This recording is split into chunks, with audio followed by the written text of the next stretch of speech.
sur l'ordinateur et en même temps, je vais voir si je peux dicter dans Word. Alors, on fait un essai pour voir si ça marche.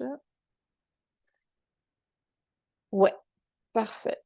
Avec un peu de chance, ça a fonctionné cette fois. Bon, ben, on va prendre un petit temps d'arrêt, hein, un petit temps ah, de souffle au milieu, d'une période, qui peut sembler, moi je trouve, comme une sorte de cavalcade, hem, un peu solitaire, hein, quand même, avec des petits temps de repos où de temps en temps on boit un peu, au bord de la rivière, mais enfin, la course reprend quand même assez vite. Parce que, bah, effectivement, il y a un tempo qui s'accélère, hein. C'est un peu comme si on était passé up tempo. Là, on est passé du reggae, sur une musique un peu plus,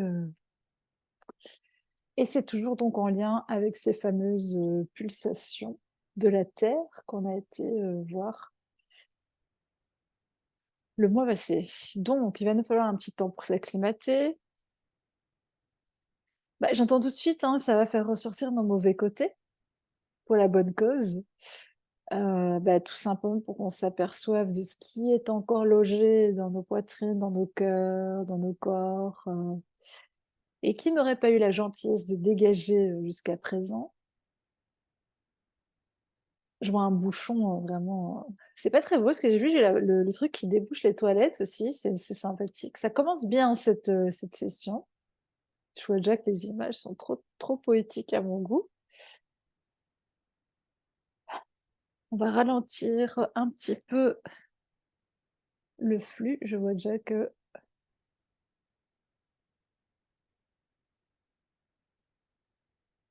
on va se mettre sur un petit tempo un peu plus tranquille pour pouvoir intégrer, ces énergies.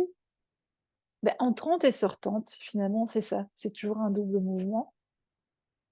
Ce qu'on a pressenti en hors enregistrement, c'est que forcément, je vois une sorte de spirale qui à la fois siphonne dans un sens et expulse dans l'autre.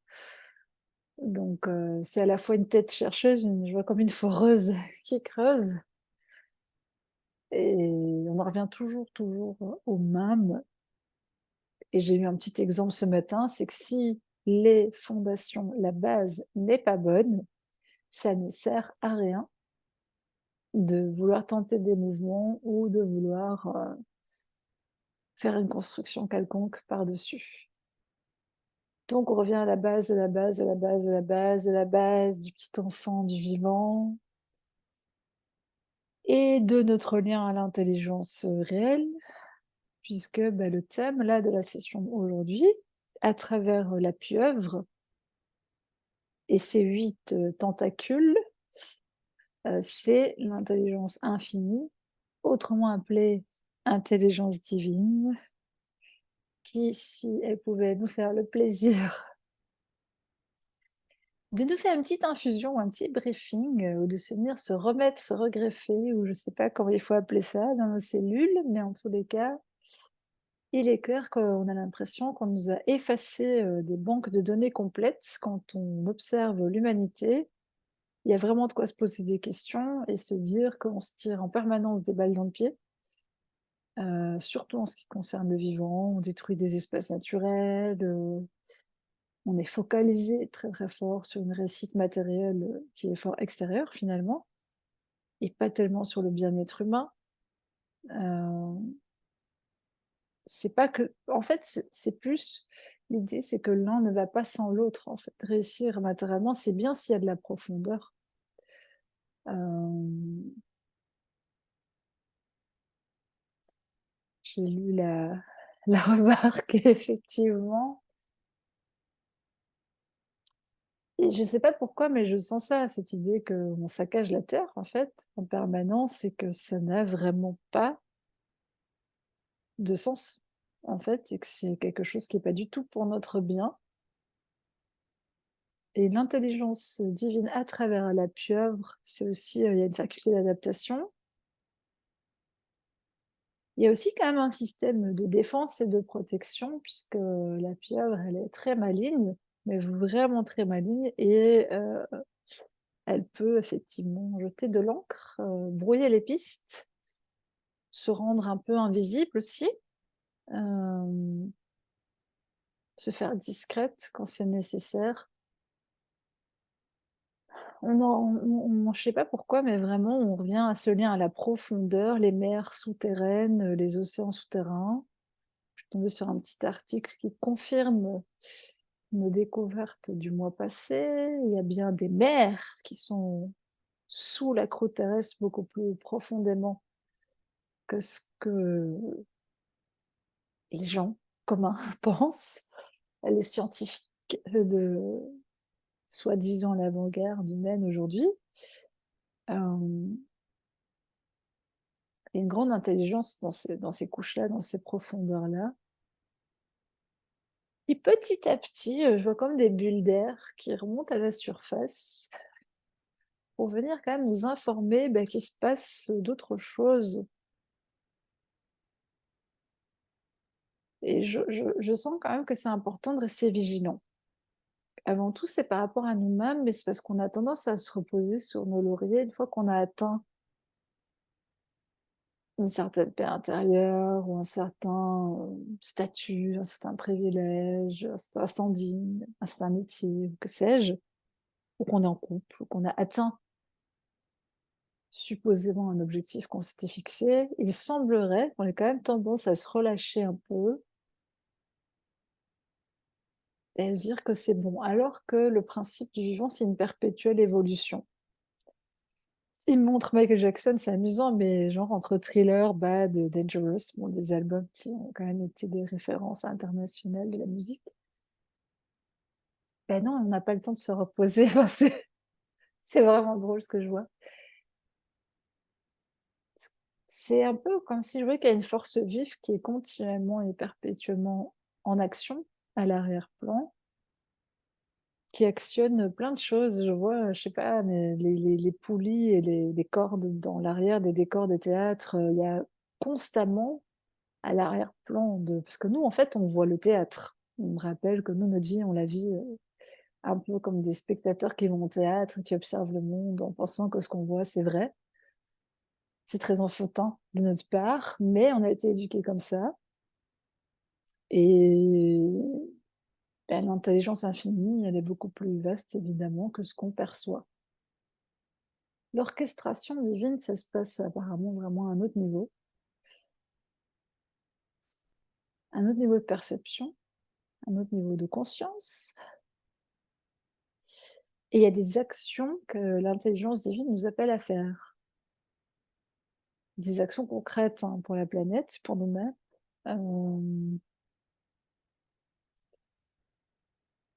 En fait, je sens la dissension entre une faction spirituelle qui tire un peu dans le sens, de se moquer de ceux qui sont en train de dire qu'il faut sauver la planète, qu'il faut sauver les animaux et qui eux sont je sais pas expliquer, ça montre que c'est encore un théâtre de marionnettes pour faire 2 factions différentes, au sein d'un même mouvement, enfin qui normalement devrait être coordonné et on devrait tous s'attarder sur la même chose, c'est-à-dire le bien-être, général, commun, global des humains et des êtres vivants.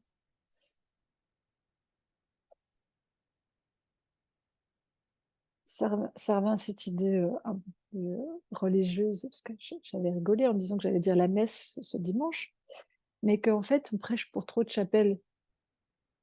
Il n'y a qu'une seule église, mais pas au sens religieux, il n'y a qu'une seule, maison de Dieu, il n'y a qu'une seule, logique divine qui dépasse toutes, les religions et qui est simplement inscrite au cœur du vivant et de la vie. Il suffit d'observer assez simplement ce qui se passe, les cycles, les saisons, ouais, le respect de la terre. Il y a quelque chose avec ça. Ça redit encore quelque chose avec les ondes de fréquence. Alors je sais pas exactement quoi, mais il y a les ondes de fréquence, des ondes de fréquence qui sont erronées, dont on est bombardé en permanence.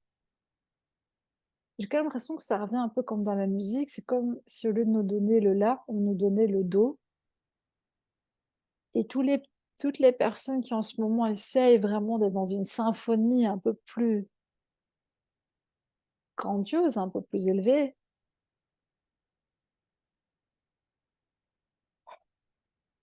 elles se heurtent en fait à une cacophonie ambiante, une cacophonie, générale, à des bruits, des parasitages permanents, du mouvement dans différents sens, qui fait que c'est difficile de se concentrer. Je vois aussi, l'union, presque chrétienne, mais ça va vraiment au-delà de la religion. C'est une union, symbolique entre l'humain, le divin, qui est pas du tout perçue, au bon niveau. Ça enfin, je sais pas pourquoi, mais il y a beaucoup de parasitage, en fait. Je sens qu'il y a beaucoup il y a des bruits intempestifs, il y a des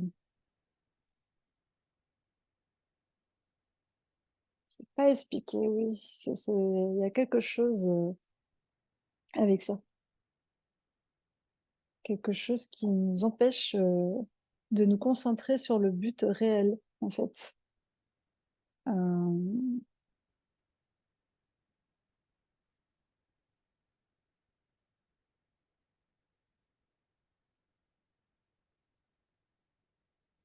bon, on va respirer tranquillement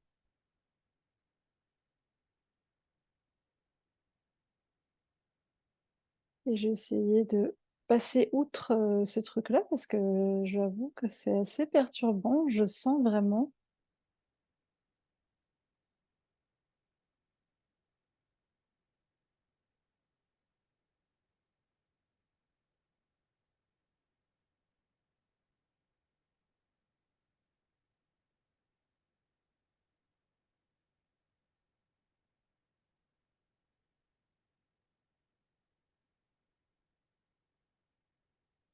comme si on nous déconcentrait, en fait, du but réel. J'arrive pas à percevoir encore. C'est bon, je me doutais que ça serait un peu complexe, cette session. Donc je vais prendre le temps. On va prendre le temps de se poser et pour la petite anecdote, du coup, comme par hasard, il y a des voitures qui passent, il y a du bruit, il y a du bruit intempestif donc le message, il est vraiment clair et j'ai l'impression que le bruit et l'agitation permanente sont placés là exprès pour nous détourner du but réel de l'existence, bah, qui demande un certain calme, en fait. Qui demande un certain calme, un certain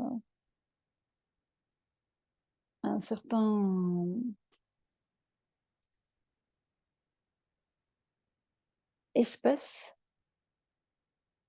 mental aussi et donc on en revient à ça. On en revient au fait qu'il faut s'éloigner de certaines sources de distraction et faire taire d'abord, toute une série de voix discordantes, de bruits, d'agitation, d'action qu'on est tenté de faire, avant de se rebrancher vraiment, vraiment, vraiment sur, ce qu'on a besoin de faire, en fait. Donc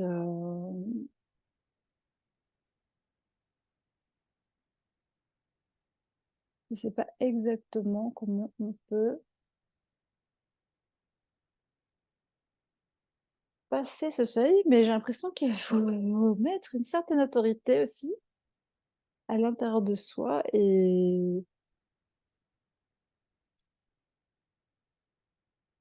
mettre des barrières et des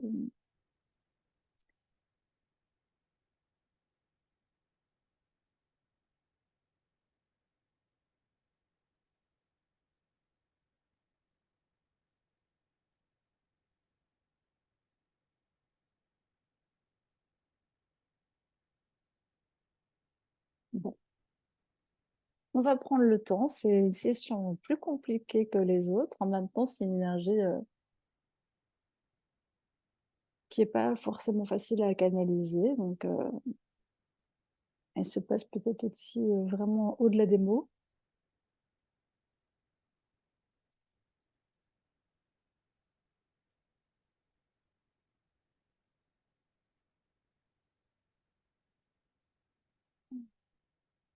Et ça redit, c'est sur un autre plan de fréquence. C'est comme s'il fallait d'abord se débrancher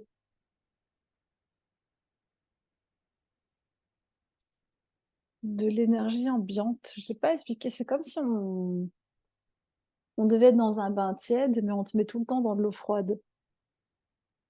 Et du coup, tu arrives pas à ressentir la sensation de ce que c'est d'être, dans l'état d'être supposément, branché au bon endroit.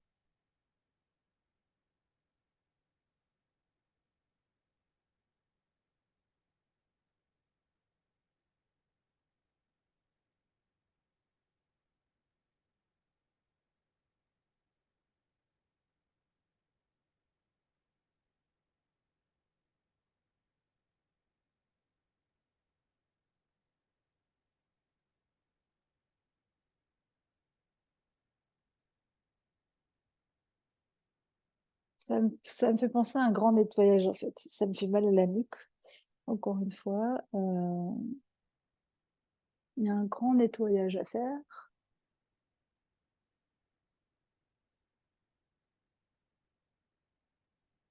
Il y a une séparation aussi entre, enfin, je vais pas expliquer. C'est comme si intérieurement et extérieurement, c'était pas la même ambiance.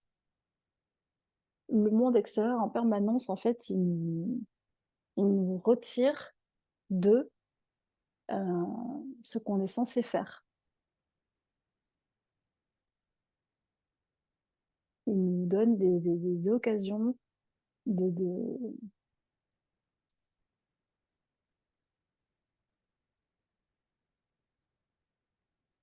faire les choses. Je sais pas comment dire, c'est comme si le monde extérieur était intempestif et produisait en permanence une sorte d'agitation,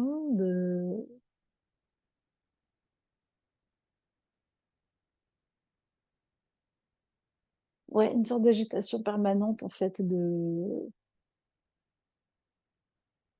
par rapport au monde des profondeurs. En fait, je pense qu'il y a vraiment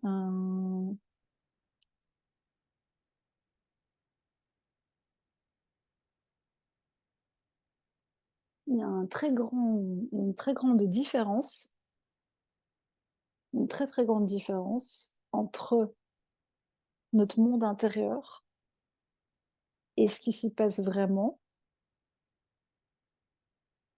et la confrontation avec l'existence, genre réelle. Et j'ai l'impression que c'est là-dedans, en fait, il y a quelque chose avec ça. Attends, elle est pas évidente cette session. C'est comme s'il fallait remettre en phase le ressenti intérieur qu'on a pour produire un effet dans le monde, extérieur, plutôt que de subir le monde extérieur comme étant prégnant sur nous, en fait, et venant perturber, notre bonne base ou notre,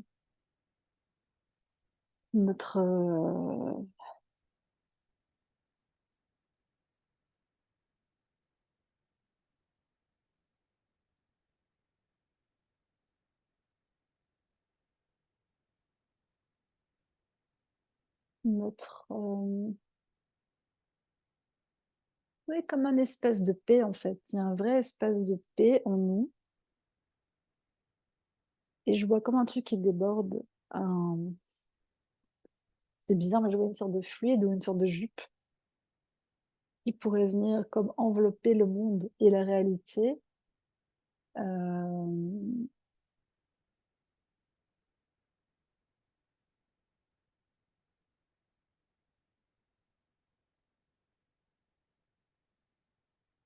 et qui est vraiment plusieurs façons de voir les choses, mais c'est nous qui impactons, c'est nous qui impactons la réalité, en fait. C'est nous qui devons prendre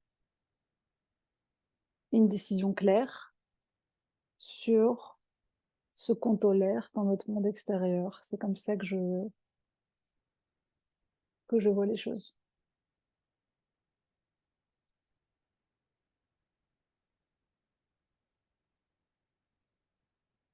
Bah, en gros, ce que j'entends, c'est que l'intelligence infinie, l'intelligence divine, elle s'exerce à travers nous et même l'autorité. L'autorité sur la matière, elle part forcément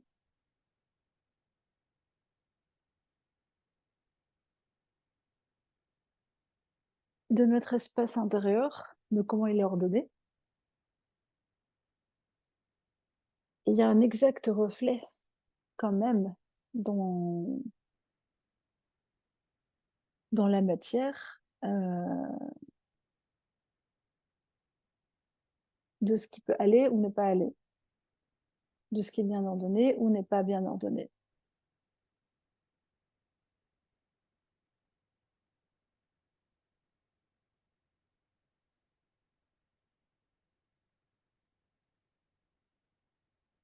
En gros, en fait, il y a un double travail et c'est ce travail, je vois parce que je perçois comment je le fais et comment je le fais aussi. Quand il y a quelque chose qui nous gêne, on oublie qu'il y a deux choses à faire. Il y a dans la profondeur, chez nous, il y a quelque chose qui a déclenché ou qui est déclenché par la situation. Et en même temps, il y a un vrai travail à faire dans la matière parce que, bah, je sais pas, si quelque chose est tombé, il faut le ramasser. Si quelqu'un nous emmerde, bah, il faut lui dire. Enfin, on ne veut pas lui dire et s'en aller, mais en tout cas, je vois le mouvement de l'infini. C'est l'intérieur et l'extérieur, ils se rejoignent en un seul point, qui est nous. C'est nous, le point, au milieu de cet infini. Et on doit faire tout le trajet de l'infini.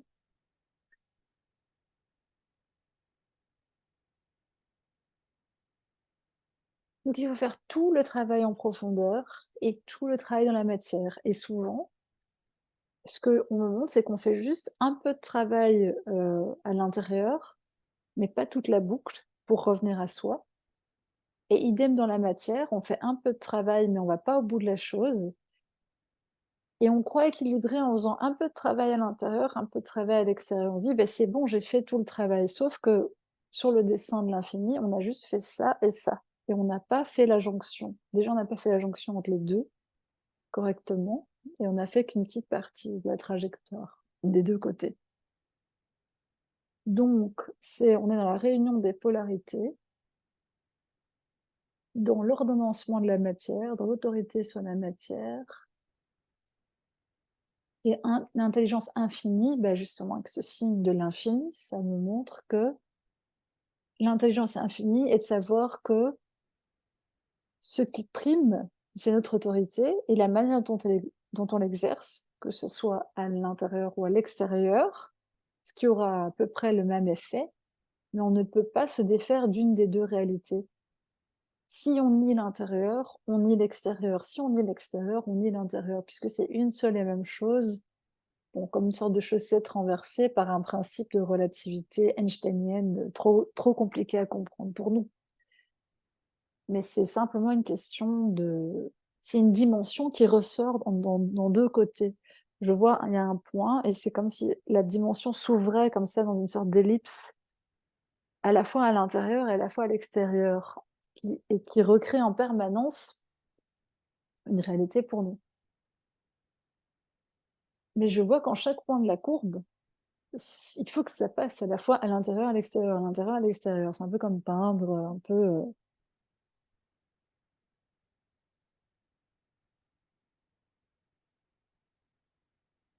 c'est ça, il y a l'union des contraires, c'est je l'ai tiré ce matin la carte, la danse des opposés. Il faut cesser d'opposer l'esprit à la matière, c'est ça que j'entends. Il y a des sujets sur lesquels on est encore fâché et on reste persuadé qu'on n'a pas d'autorité, ou que c'est le destin, ou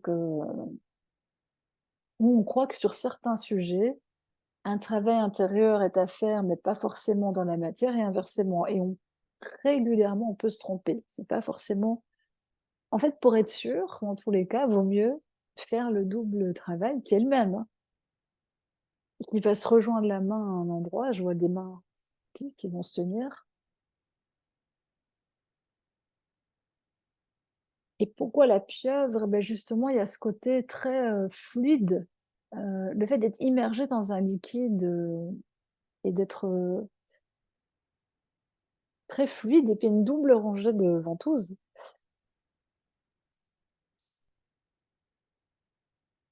C'est un peu mille et une façons de voir la réalité et mille et une façons de sentir les choses, d'interpréter. J'ai l'impression que les ventouses, ça montre comme si c'était des notes sur, les accordéons ou sur des instruments de musique. Il y a plein d'interprétations possibles par rapport à ce qui nous arrive, mais je vois qu'il faut tout ramener à soi à un moment donné, donc pas égoïstement, mais vu que déjà de base, c'est une interprétation qu'on fait. Qu'est-ce que cette chose-là, elle signifie pour moi? Quelle faille est-ce qu'elle vient mettre en lumière ou honorer? Vraiment une faille dans l'eau avec la lumière qui jaillit.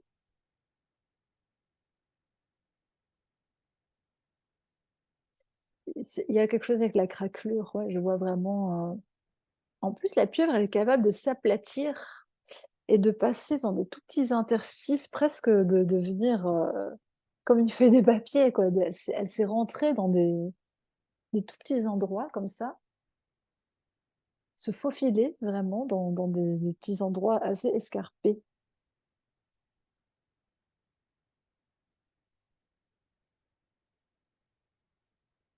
C'est vraiment l'union de tout, l'union des contraires en nous-mêmes, l'union de nos mondes intérieurs et extérieurs. En fait, il y a plus rien à opposer. On doit accepter que ce qu'on voit au dehors et la manière dont on le perçoit est l'exact reflet dont notre monde intérieur est architecturé et dont on le perçoit. C'est pas forcément la réalité, mais ça veut dire que ce qu'on projette à l'extérieur, c'est ce on perçoit de nous à l'intérieur.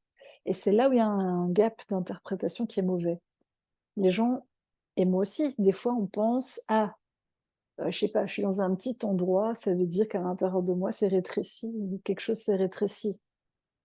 Ça peut vouloir dire que simplement on a une vision de soi qui est rétrécie en ce moment, par exemple. C'est une interprétation possible. C'est 2 interprétations, en fait. Il y a des gens qui sont persuadés que leur monde intérieur est plus vrai, plus authentique, plus profond, et pour d'autres, il y a que la réalité extérieure qui compte, ce qu'ils sont capables de faire, le visible, le tangible. Beh, si je touche un truc, c'est que c'est vrai. Ce qu'il y a à l'intérieur de moi, les émotions, de toute façon, c'est beaucoup de mes pensées, les émotions, c'est des choses un peu vaseuses qui n'ont pas, tu vois, une réalité. Enfin, il y a beaucoup de gens qui, du coup, dévaluent soit la matière, soit leur monde, leur intériorité, en fait. Et ce que je vois, c'est encore une balance. L'intelligence, divine, c'est d'ordonner la matière avec son esprit. C'est ça, en fait, Dieu, si on résume. On a une partie, de l'esprit qui est en nous. On est l'esprit, concrètement. Il a ordonné la matière de notre être d'une certaine manière et à travers nous s'orchestre une fractale de ça, de cette autorité, en fait, sur la matière.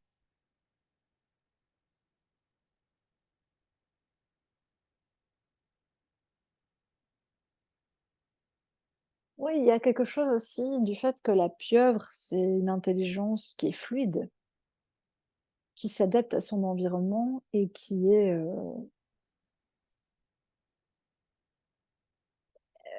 je vois aussi que parfois la fuite, c'est pas une mauvaise idée. Enfin, des fois, quand il faut fuir, quand il y a un gros prédateur, dans la nature, ça a tout son sens et en fait, nous, on nous a un peu mal expliqué ce principe et c'est marrant parce que je viens de retomber sur des écrits là-dessus qui, moi, m'ont beaucoup parlé, mais qui sont, je pense, il faut les éclairer, c'est qu'on a tendance aussi à,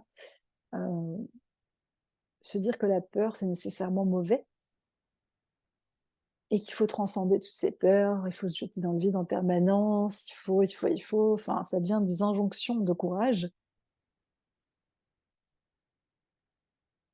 alors que dans la nature, comme ça, biologiquement ou, dans l'intelligence divine, quand on voit un tigre, il vaut mieux courir. Enfin, c'est je caricature, mais honnêtement, il y a vraiment un petit peu, l'être humain, il déraisonne à des moments. Il y a une vraie raison pour laquelle, des fois, la fuite peut être une bonne option aussi, c'est pas se fuir soi-même. Donc il y a trop, des fois, une symbolique qui est collée, qui est trop simpliste, en fait. Si tu fuis, c'est que tu te fuis toi-même, heu, si tu as peur de ça, c'est que tu par exemple, si tu as peur de tel homme, c'est que tu as peur de ton propre masculin. Bah, en fait, en gros, là, je sens que c'est une grosse connerie, mais c'est vraiment une très grosse connerie. Parce que comme ça part d'une interprétation erronée, qu'elle soit intérieure ou extérieure, le but et je vois comme enlever, tu sais, presque une toile d'araignée ou quelque chose, un voile, c'est toute l'interprétation erronée qu'il faut enlever. C'est-à-dire l'interprétation qu'on en fait et qu'on croit en tirer la symbolique à l'intérieur et à l'extérieur. Il y a rien qui est bon de tout ça, en fait, il faut tout jeter et je vois une petite poubelle, genre tu plies et tu jettes.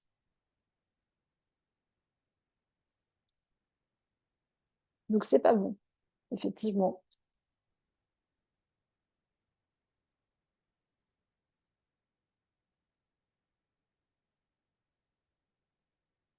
Alors, la question, est-ce que si je suis complètement bordélique et que j'ai des comportements totalement désordonnés, je ne serai absolument pas branchée sur la conscience divine?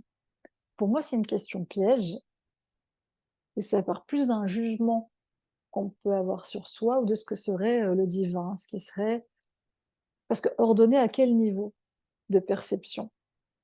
Parce que, par exemple, là, le trait peut paraître désordonné ou ordonné. Ça peut pour des gens, ça il peut avoir l'air c'est un grand fouillis qui ressemble à rien ou on peut voir la maîtrise du geste et quelque chose de très ordonné, de très organique et de très logique.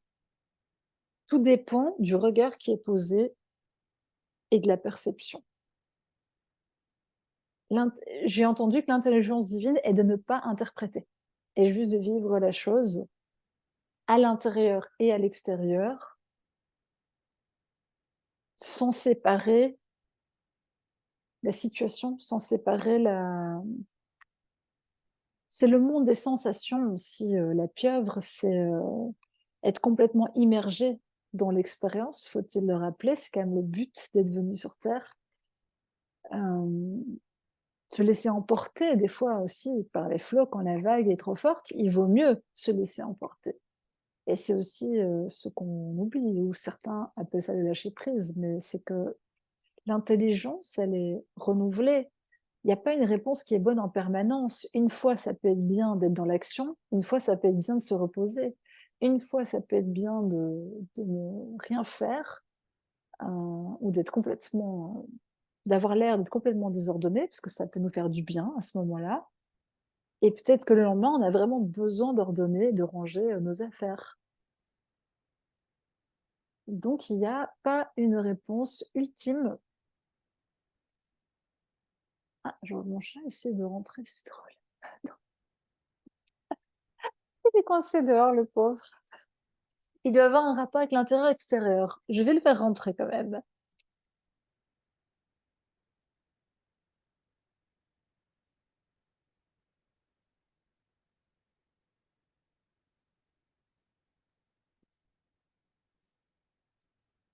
Voilà, ça m'a fait une petite pause, je l'ai ouvert. Bon, il n'est pas rentré, mais il est resté sur le pas de la porte. Donc, qui fait une petite symbolique, genre, bon, bah, l'intérieur et l'extérieur, que faut-il choisir? On est bien dehors.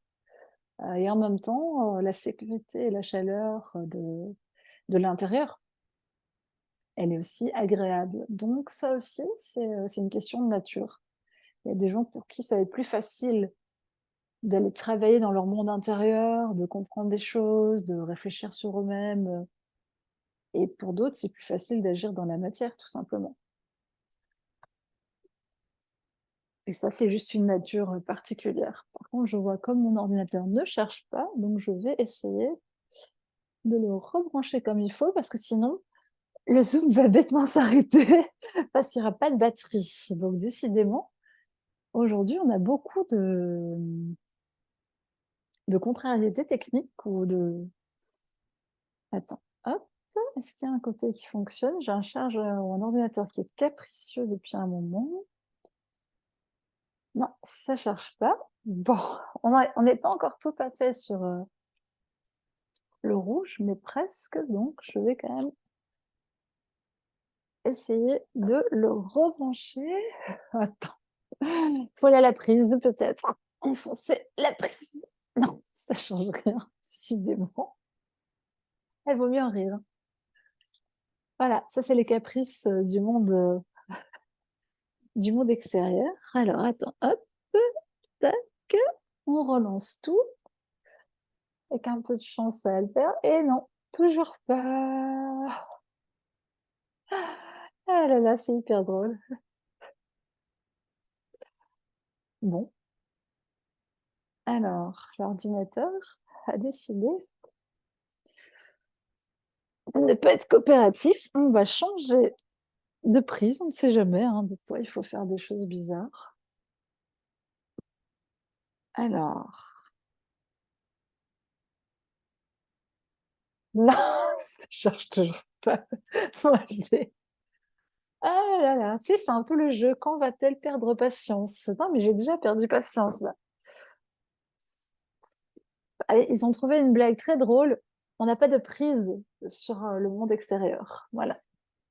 On n'a pas de prise réelle sur certaines circonstances.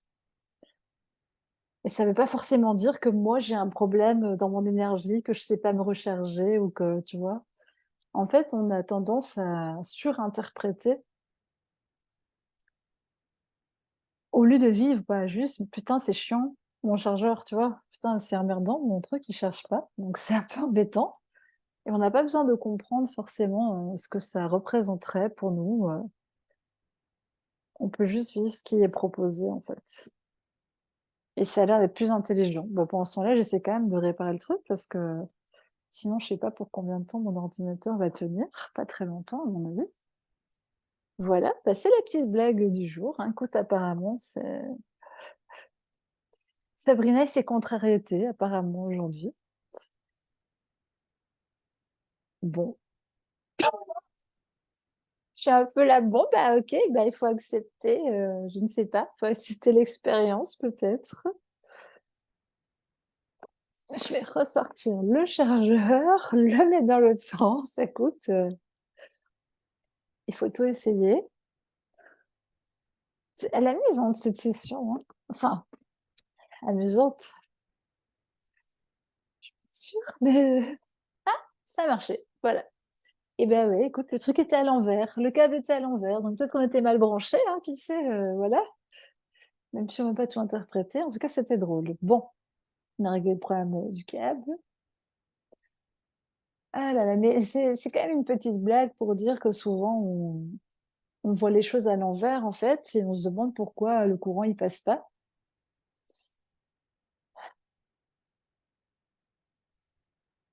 On surestime, attends, on surestime certaines capacités qu'on a, et par contre, on se repose pas assez sur le divin ou l'intelligence divine, apparemment. Alors, je sais pas comment on fait ça pour se reposer plus sur le divin, donc on va demander.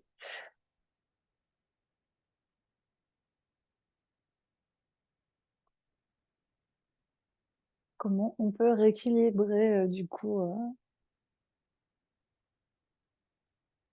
réaccorder ça en nous. Il y a vraiment une idée qu'il y a une part de contrôle nécessaire, parce que c'est humain, sans être, hyper contrôlant, à moins d'être un Robinson Crusoe et c'est un choix qui dit que moi, ma vie, bah, je m'en fous de tout, je vis sur une île avec un petit caleçon, un bout de bois et 3 palmiers, mais du coup, je c'est bon quoi, je veux rien concrétiser de plus dans ma vie que ça, c'est OK. Mais c'est vrai que sinon, bah, il faut un certain ordonnancement de la matière, il faut construire, je sais pas, pour certains, construire une habitation ou construire un métier ou faire des choses de son existence parce qu'on est fait pour agir sur la matière et pas donc pour être devenir des êtres éthérés, transparents, qui voleront dans le ciel sur des petits nuages, n'en déplaise à certains qui se racontent de belles histoires. Ça revient toujours à ça, quoi, récupérer des capacités qui sont présentes dans le vivant, qui sont en nous, qui sont très différentes pour chacun. Donc, oui, tu peux, toi, être très désordonné, mais avoir, une qualité qui est le pendant de ça. Parce que forcément, en fait, quand il y a quelque chose de très, on va dire, débalancé ou déséquilibré chez nous, il y a quelque chose d'autre qui vient pour, sublimer ou compenser ça. Alors, autant dans le corps physique, c'est pas conseillé, de faire tout le temps des compensations parce que sinon notre corps, il serait effectivement complètement, architecturé de travers. Autant c'est quand même un peu le principe de nos personnalités humaines, c'est d'avoir des aspérités. En fait, je vois que c'est un peu comme si à force de vouloir remplir toutes les fissures, tout rendre joli, tout rendre lisse, tout rendre beau et lumineux, ben, on oublie que certaines de nos qualités sont clairement cachées dans nos défauts. Et il me remonte ça quand le côté assez, même hargneux de l'animal à certains moments. Hem, un animal, il affirme clairement son territoire, il a des comportements de jeu, mais il a aussi des comportements assez, agressifs dans certains cas. Certes, on n'est pas des animaux, mais nous, j'ai l'impression que c'est comme si on voulait tout atténuer et je vois du maquillage, du fond de teint, du on veut trop masquer notre nature réelle et finalement, ça n'a pas grand intérêt. Il vaut mieux, complètement assumer qui on est et pleinement, faire la paix avec ça. Beh, en gros, j'entendais, l'amour divin, c'est s'aimer comme on est. C'est pas attendre d'être parfait parce que si Dieu avait voulu créer la perfection, il l'aurait déjà fait. La perfection, c'est l'union de tout ce qui est. C'est pas une personne qui incarne la perfection divine, la lumière divine, blanche, qui descend du ciel avec des ailes. On dirait que vraiment c'est ça qui nous fausse complètement notre idée du divin. C'est cette opposition entre les bons, les mauvais, des gens qui seraient plus ou moins lumineux et d'autres, qui seraient foncièrement mauvais. Alors qu'on pourrait plutôt dire qu'il y a des gens complètement perdus, voire défoncés et d'autres qui sont plus en paix. C'est un peu plus ça la vérité. Hem, on est venu incarner des qualités du divin donc j'ai l'impression que l'être humain, c'est quand même le seul qui se pose la question de: «Est-ce que je suis bien comme je suis?» C'est comme si un chat roux, il se demandait: «Est-ce que j'aurais pas dû être un chat noir, ou être un plus gros chat, ou être un chat plus gentil, ou être un chat», bon, il y a quand même que les humains pour se poser cette question. Beh, il y a la question de la moralité. On a tous, comme ça une sorte de code de morale qu'on nous a inculqué ou qu'on s'est, nous-mêmes, finalement, donné par rapport à des expériences qu'on a jugées mauvaises. Moi, grand chevalier, tu vois? Moi, je vais être, ça a l'air très éloigné de ce qu'est, l'intelligence divine. Ça redit, mais l'intelligence divine, c'est incarné sous de multiples formes, sous de multiples visages, et c'est l'ensemble de tout ça qui fait quelque chose de réussi ou parfait ou intéressant, vivant, vibrant, passionnant. Ça revient à aimer tous les aspects. Aimer tous les aspects. Je vois vraiment cette peau de la pieuvre qui danse dans la mer, qui danse dans la vie, il y a une part plus rugueuse, il y a une part très douce, il y a des ventouses, il y a ce côté, très intelligent, avec une grande perception, très fine, très sensible et en même temps, il y a une totale acceptation, je sais pas, la pieuvre, c'est pas un oursin et elle le sait. Quelque part, elle a une conscience d'elle-même qui est suffisamment développée sans que ça devienne une maladie. Parce que nous, le fait qu'on ait des miroirs et on s'observe finalement, ça crée une sorte de maladie mentale chez nous, c'est ce qu'on dirait. Le monde extérieur, on le voit plus comme une projection de son image, quoi. Je sais pas expliquer, comme si c'était un grand miroir où on pouvait se refléter dans notre grandeur, tu vois, dans notre ou notre petitesse pour ceux qui se rabaissent, mais c'est la même chose en fait. Moi, qui suis-je dans ce monde? Et on est très préoccupé de ça finalement. Heu et pour beaucoup de personnes, beaucoup moins de savoir s'ils se sentent bien réellement et qu'ils se voilà, juste ils se vivent, correctement. Oui, l'image et la forme sont très prégnantes pour nous. On est de fins observateurs, mais on n'observe pas forcément au bon endroit apparemment.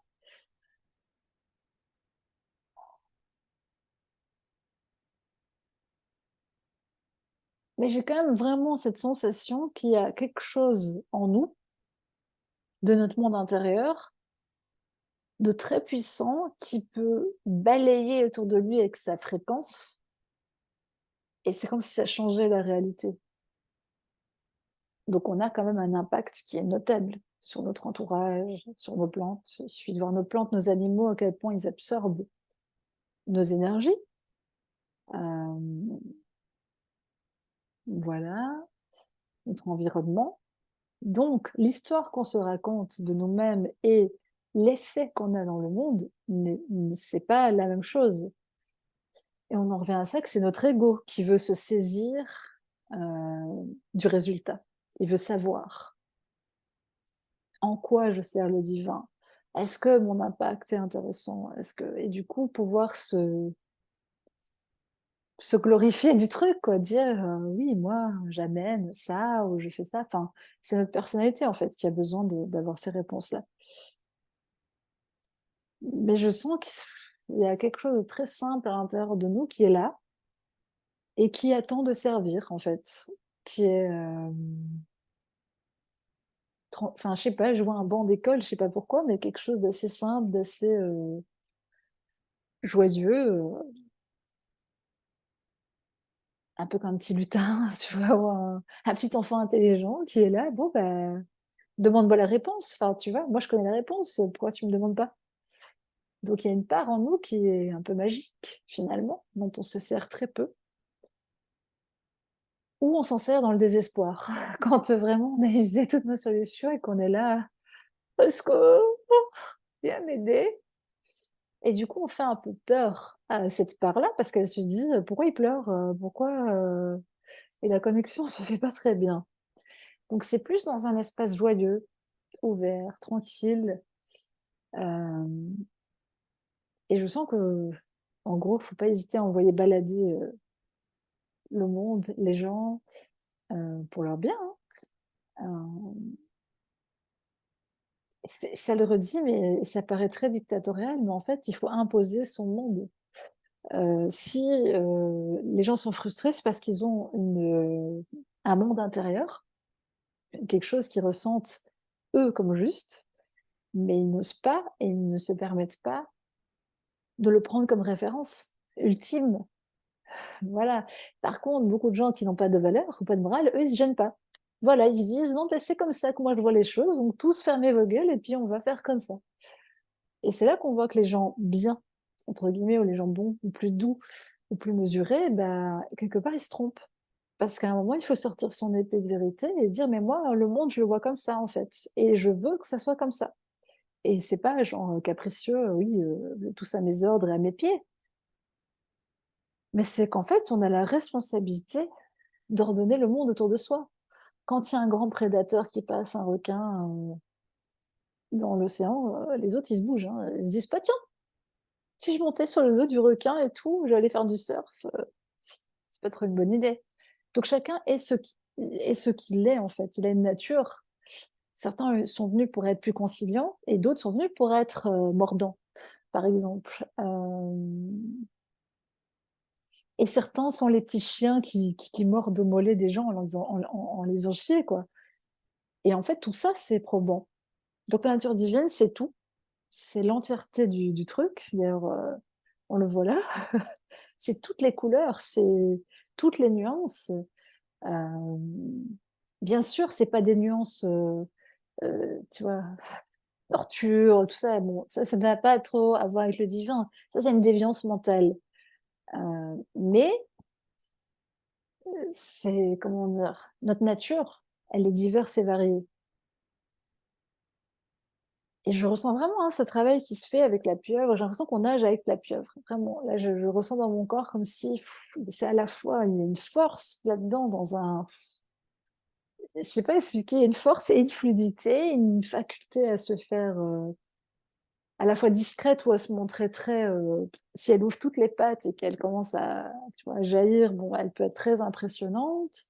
C'est un choix, en fait. Nous, on a un peu tous les choix, les humains, on a peut-être trop de choix finalement, on sait plus qui être, on sait plus, qui on est perdu.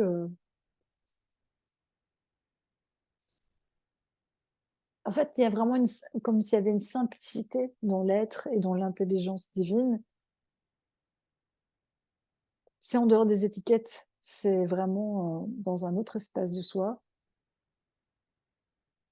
Je sais pas expliquer, c'est quelque chose qui est très simple. Ça a l'air d'être enfantin, quoi. Il y a quelque chose, nous, on se casse beaucoup la tête, alors que non, c'est vraiment, tu veux ça?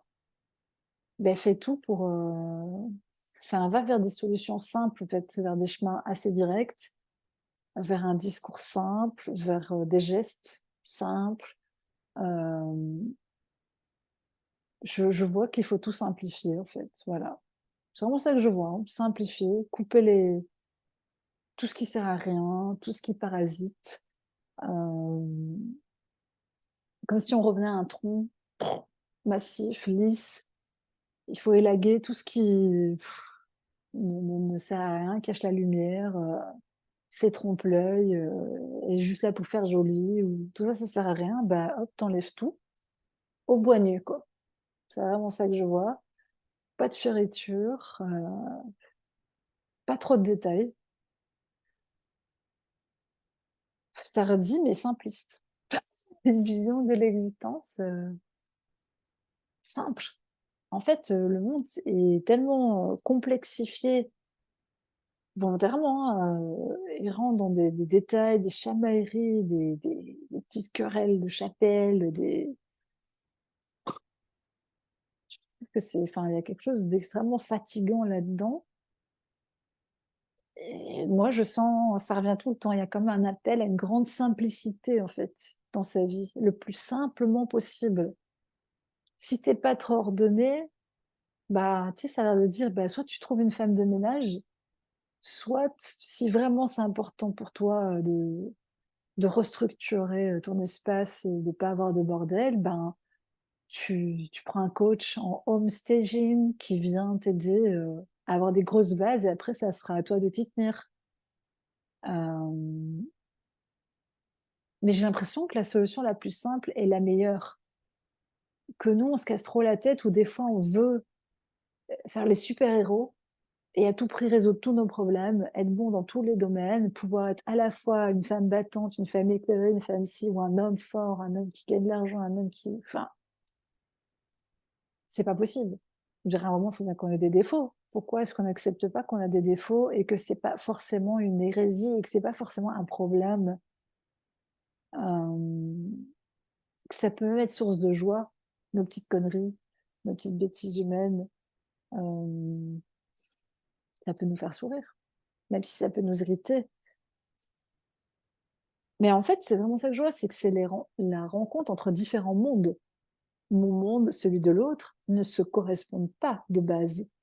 La perception que chacun a, par exemple, la perception de l'ordre et du désordre, elle est extrêmement différente d'une personne à l'autre. Tu as une personne qui va te dire: «Oui, moi je suis maniaque», et quand tu rentres chez elle, ben toi tu vois que non, c'est pas propre, parce que pour elle, maniaque, ça veut peut-être dire que il faut que ses chaussures soient à tel endroit et pas à un autre, mais par contre, c'est pas aligné, c'est pas ordonné. Pour quelqu'un, maniaque, c'est tout est au carré, il y a rien qui traîne, tout est dans les armoires, il y a pas beaucoup de choses, c'est épuré. Donc même derrière un mot, il y a 1000 significations possibles qui sont des interprétations. En fait, il y a pas une seule vérité et en fait, l'intelligence divine, c'est comprendre ça, c'est qu'il y a pas de vérité unique. Même à la source, en fait, il y a une multitude de vérités et de possibilités puisque ce ne sont que des couches et des couches et des couches fines d'interprétation, de vibrations, de couleurs, d'émotions. Pas de vérité ultime, en fait, voilà. Pas d'étendard, pas de j'ai l'impression que tous ces mouvements, même féministes et autres, LGBT, et cetera, et cetera, et cetera, il y en a à rallonge, bah, ils se trompent, en fait, complètement. C'est des revendications, personnelles. Chacun qui il est et beh, sois qui tu es et c'est tout, tu as rien à revendiquer en fait. Sois juste qui tu es et au lieu de qui, de quoi est-ce que tu dois te justifier? À partir du moment où tu dois te justifier, c'est que toi-même tu crées un problème. Donc c'est plus ça, c'est sortir du dogme et de la pensée, normalisée. En fait, les gens qui s'opposent à la pensée normalisée sont dans la pensée normalisée. Parce que s'ils étaient plus dedans, beh, ils s'en ficheraient pas mal de savoir ce que pense la pensée normalisée puisqu'ils seraient plus dedans. Donc les gens qui s'opposent à ça sont exactement au même niveau que les gens qui ont les dogmes qui vont avec, qui s'opposent. Donc ça, c'est une petite querelle qui se passe au ras des pâquerettes. Quelqu'un qui est plus «évolué» entre guillemets, sans méchanceté, mais qui est plus intelligent, on va dire, il va pas se préoccuper de ça. Il va juste faire sa vie tranquillement, avancer et rayonner ce qu'il est au présent. Donc pas d'étendard, c'est vraiment ça que je vois en fait. Pas d'étendard, pas de religion, pas de principe tout fait pour tout le monde. En fait, la vraie liberté, c'est que chacun puisse être, qui il est, dans le respect des autres et donc oui, il faut peut-être une norme d'acceptation, globale sur laquelle on se mettrait tous d'accord, mais elle est censée émaner d'une intelligence globale ou divine qui nous serait, du coup quoi, supérieure à nos avis, individuels. On retourne au même problème. On va revenir au château, au Moyen Âge et au clergé. Enfin, ça n'avance pas, en fait. On n'avance pas tant qu'on continue à se brancher, là-dessus.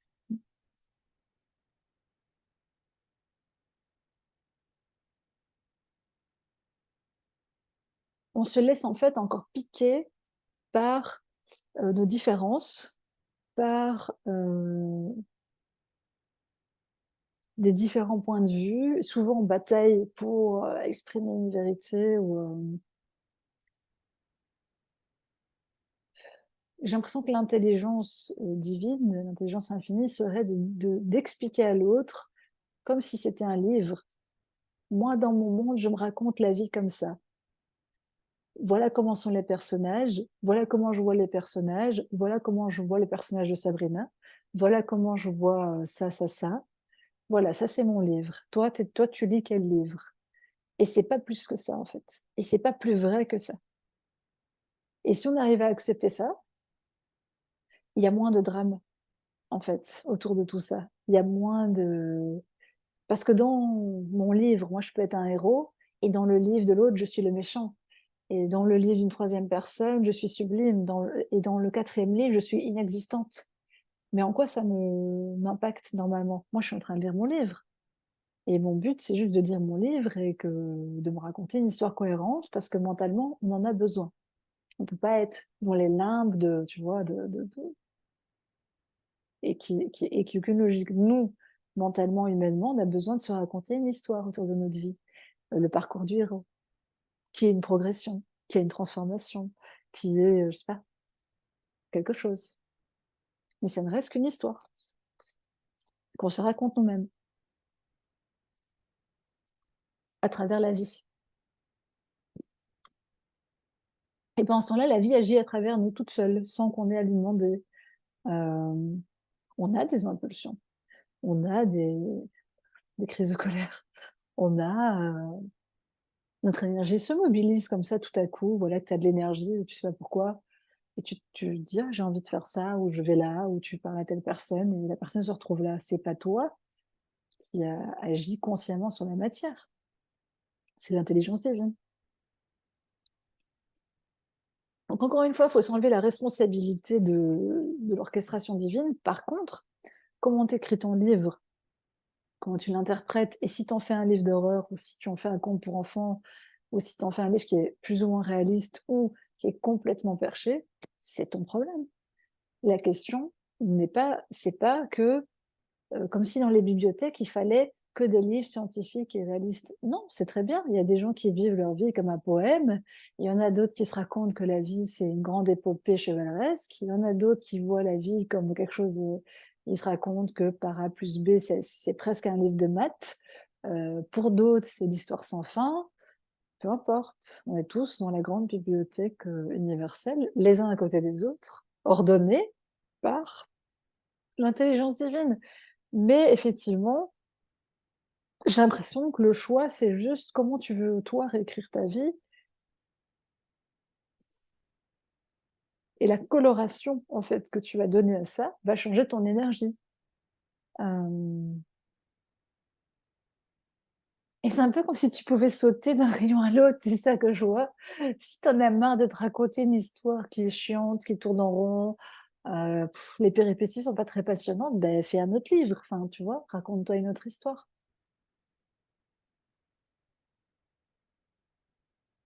On est suffisamment, intelligent que pour recréer en permanence une réalité autour de nous et faire vibrer des éléments en cohérence avec cette histoire qu'on se raconte. Parce que c'est un peu comme si en se racontant l'histoire autour du feu, donc à l'intérieur de soi-même, avec tous ces esprits, toutes ces énergies, toutes ces parts de soi, pouf, dans notre monde apparaissaient des châteaux, des sites, des voyages, des gens, des circonstances, de manière très inopinée pour nous, mais on est quand même le conteur, mais tout comme le conteur, on compte quelque chose qui nous dépasse, c'est-à-dire qu'il y a des éléments de l'histoire qu'on n'a pas, on raconte,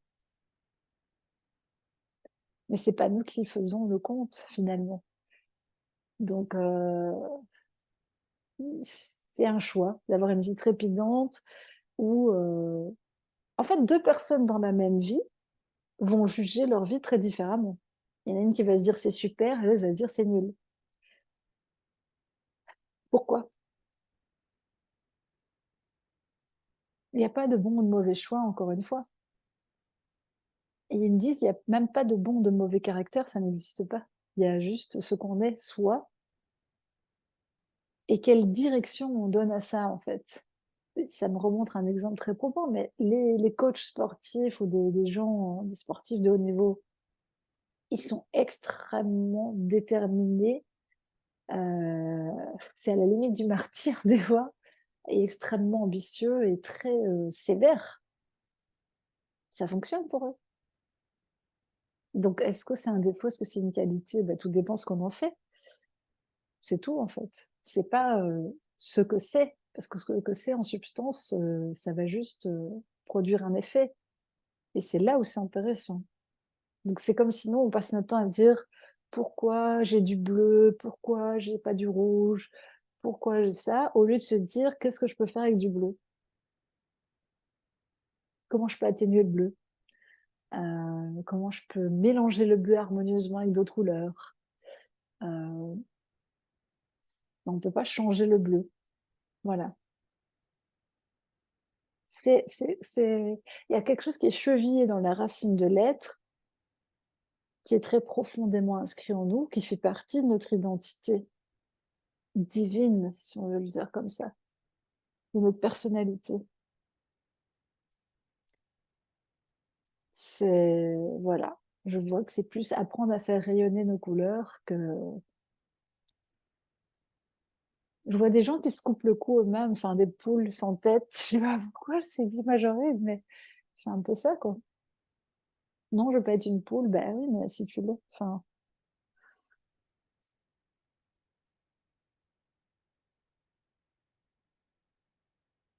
donc qu'est-ce qu'elle veut nous insuffler, la pieuvre? Bah oui, cette énergie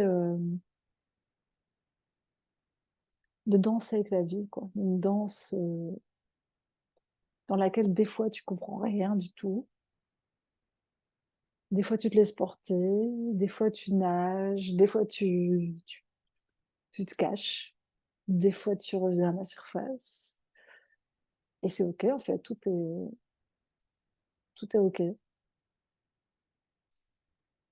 Et l'encre, c'est aussi écrire. Je vois, voilà, c'est qu'effectivement, il y a ça. Il y a ce côté écrire, décrire qui nous est cher, mais qui peut aussi nous malmener. Parce qu'aussi, comme j'ai dit, si tu te racontes une histoire d'une certaine manière et que ça te fait souffrir, c'est con. À la limite, essaie de te la raconter différemment jusqu'à ce que ça résonne mieux et que ça te fait te sentir mieux. Parce qu'en fait, il faut comprendre qu'on est de toute façon dans une forme d'illusion.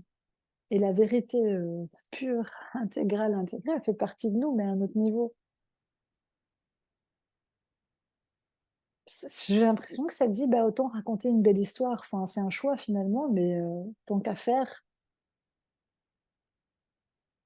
Tu vois, montre les petits oiseaux qui s'y flottent dans les arbres. Bah, eux, ils sont heureux de vivre, ils se racontent une belle histoire, on ne sait pas, ils ont pas c'est pas du tout la même forme de conscience, mais il y a de la lumière et du soleil, ben, rien, ils en profitent en direct et il n'y a pas un petit oiseau qui se dit ah, mais moi j'aurais trop voulu être un aigle et tout, c'est nul d'être un petit oiseau. Ben non, c'est trop cool d'être un petit oiseau puisque c'est ce qu'il est.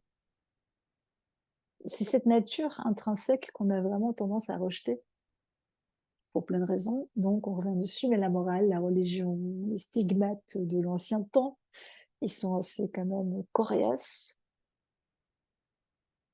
Chacun est ce qu'il est en fait. Et même les gens que nous on juge qui sont chiants, bah, c'est notre perception. Peut-être que pour eux, ils préservent leurs intérêts, ils mettent des barrières, je sais pas, ils s'expriment comme ils sont. Et c'est peut-être un peu brut, c'est pas très fin et ciselé à notre goût,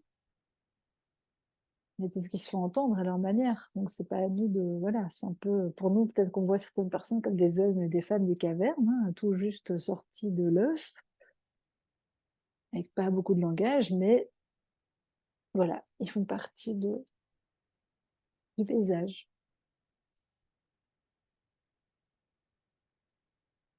Je ressens vraiment ça, que c'est le monde de la sensation et que la pieuvre, justement, elle cherche pas des preuves, elle est plongée complètement immergée dans l'expérience, avec une conscience accrue de ce qui l'entoure.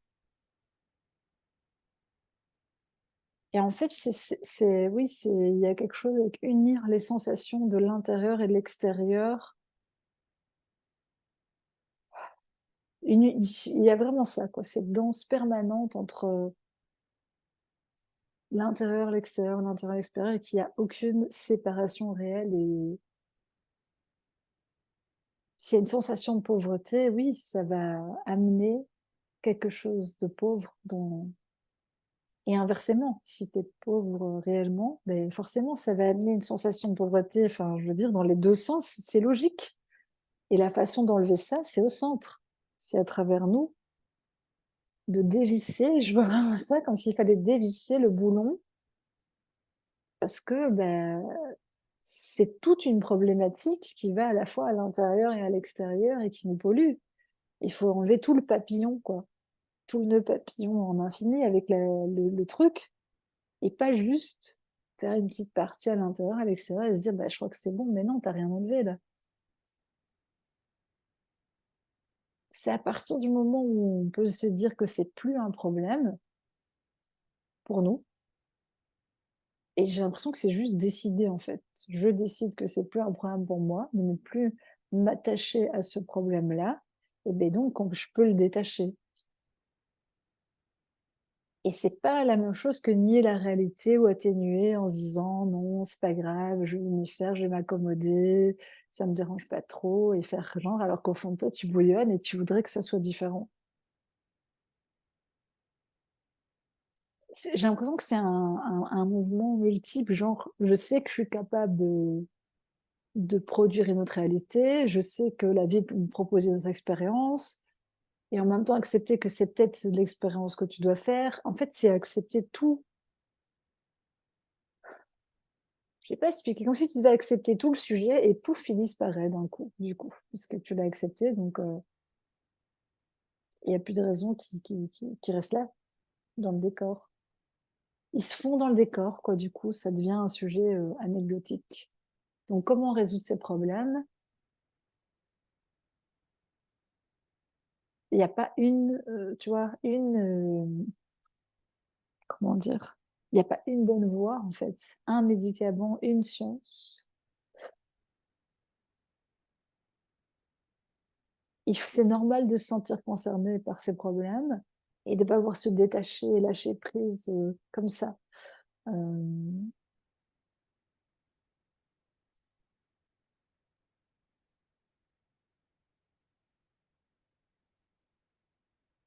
oui, j'ai l'impression que libération et solution, c'est la même chose. Je sais pas expliquer, c'est que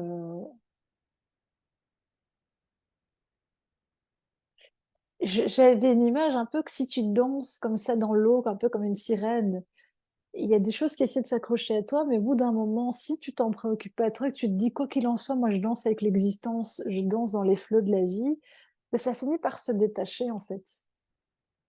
C'est comme si ça tombait naturellement parce que qu'emporté par le flot de la vie et du courant, cette crispation-là n'aura je sais pas expliquer, ouais, elle aura plus la force de tenir, elle sera plus, en par contre, si tu te persuades que, je vois, tu as des blocs de béton, genre: «Ce truc-là, ce problème, il m'empêche d'avancer, donc c'est des blocs de béton, donc je vais couler, donc c'est pas possible, donc ça n'ira pas». Ben forcément, oui, tu vas couler parce que c'est ta perception. Alors que je vois quelqu'un d'autre qui est en train de nager avec des blocs de béton ici, au poignet et au pied et il s'en fout, il y va, il nage et à force, ça va casser les trucs. Il se débat pas, il nage. Il se dit: «Mais non, je m'en fous, vas-y, j'ai ça, bah, tant pis, voilà, je suis un peu plus lourd peut-être, mais je vais y arriver» et il y a une question de confiance aussi. Confiance en la vie, confiance en l'intelligence infinie, confiance en soi.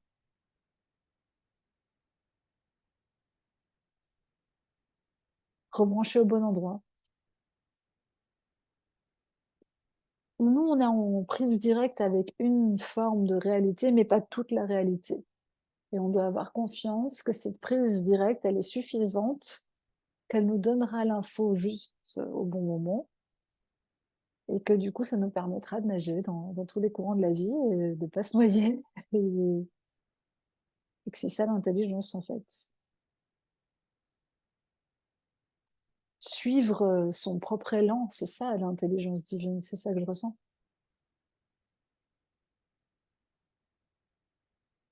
Ça a l'air d'être ça, la pieuvre. Se fondre dans le mouvement, dans tous les sens justement et que ça fait vraiment une danse comme ça avec ces tentacules qui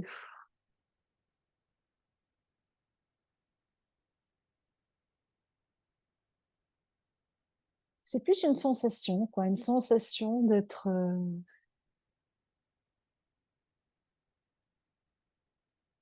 encore une fois, je pense que les gens cherchent midi à 14h quand ils se disent qu'ils ne se sentent pas proches du divin, ben, c'est-à-dire que tu es déconnecté du vivant, de la vie, du réel. Parce que si tu es pleinement au contact des choses et de la sensation, ben, tu es aussi pleinement au contact de ces espaces-là, puisque c'est la même chose, en fait. c'est les histoires qui nous éloignent, les uns des autres et qui nous éloignent de la source, on peut dire ça comme ça, mais c'est les couches d'interprétation qu'on met. Quand on est en prise directe, il y a pas tellement d'histoire qui se fait.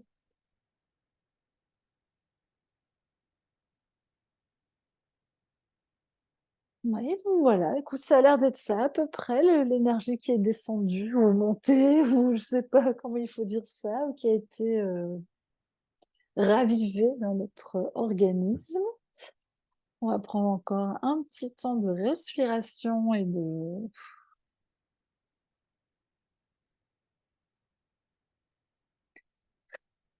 du temps que ça s'infuse comme un petit thé là dans nos cellules. Je vais gentiment suspendre, l'enregistrement.